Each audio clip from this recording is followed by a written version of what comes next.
आइए आज आप लोग के बीच में मैं एक कविता सुनाने जा रहा हूँ। इस समाज को देखकर मन में एक दर्द होता है, वेदना होती है, तकलीफ होता है कि समाज में कैसे कैसे लोग हैं। जिस देश की महिमा कही नहीं जाती है कि कितने गुणवान और महापुरुष हुए, आज उस देश की क्या हालत है।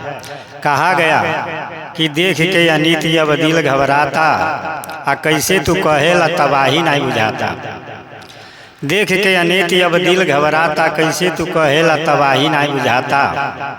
राम कही एक बान रावण अनेक हो, आ 100 में बात के हो कहेला फरेक हो। जगह जगह सीता के निहरण कैल जाता, आ कैसे तू कहेला तबाही नहीं बुझाता। कैसे तू कहेला तबाही नहीं बुझाता। गीता पुराण पढ़ेला दुर्योधन, आ सभवा में शीश पाल करे संबोधन।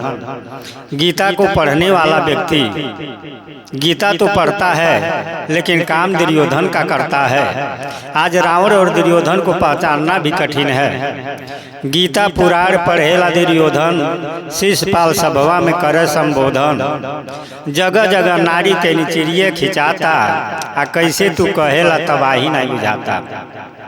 इसका ये मतलब नहीं है कि गीता और पुराण पढ़ने वाले सभी दुर्योधन और शिशुपाल हैं, लेकिन कुछ लोग ऐसे हैं। आगे कहा गया कि गरीब के नसीब नहीं खे रोटिया बेचारी, आ हथवा पसार के खराबाना कर्मचारी। गरीब के नसीब नहीं खे रोटिया बेचारी, हथवा पसार के खराबाना कर्मचारी। दिहल सरकार के धन नेता लोग चबाता, आ कैसे तू कहेला तबाही नहीं बुझाता। कैसे तू कहेला तबाही नहीं बुझाता। आगे कहा गया कि मंदिर और मस्जिद के होता बर्बादी, आ कुर्सी के यार में जियला आतंकवादी। मंदिर और मस्जिद के नाम पर वास्तव में देश के बर्बाद कल जाता। मंदिर और मस्जिद के होता बर्बादी, आ कुर्सी के यार में जियला आतंकवादी। पैसा के लोभ में ई देशवा बेचाता, आ कैसे तू कहेला तबाही नहीं बुझाता। कैसे तू कहेला तबाही नहीं बुझाता। देशवा के दुश्मन बनता न गुरु, आ छल और कपट से निकाटता न मोरी। देश के वास्तव में दुश्मन कुछ गुरु लोग हैं, जो आदमी को अंधविश्वास चमत्कार पाखंड में फंसाकर वास्तव में उनके कर्म धर्म से भटका देते हैं। देशवा के दुश्मन बनता न गुरु, छल या कपट से निकाटता न मूड़ी। धसत पताले मानो नाही ऊपर आता, आ कैसे तू कहेला तबाही नहीं बुझाता। कैसे तू कहेला तबाही नहीं बुझाता।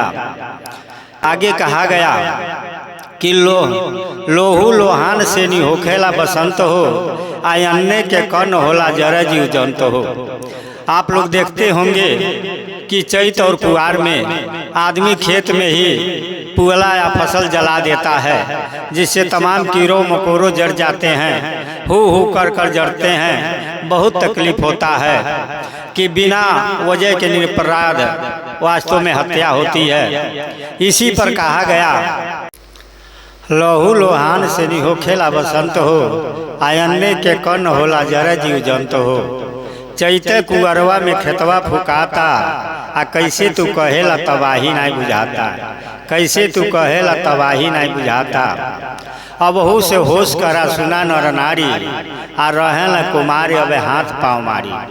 अबहू से होश करा सुना नर नारी, आ रहेला कुमारी अब हाथ पाँव मारी। आ नाही ते तीरी कमनियों से जाता, आ कैसे तू कहेला तबाही नहीं बुझाता। कैसे तू कहेला तबाही नहीं बुझाता।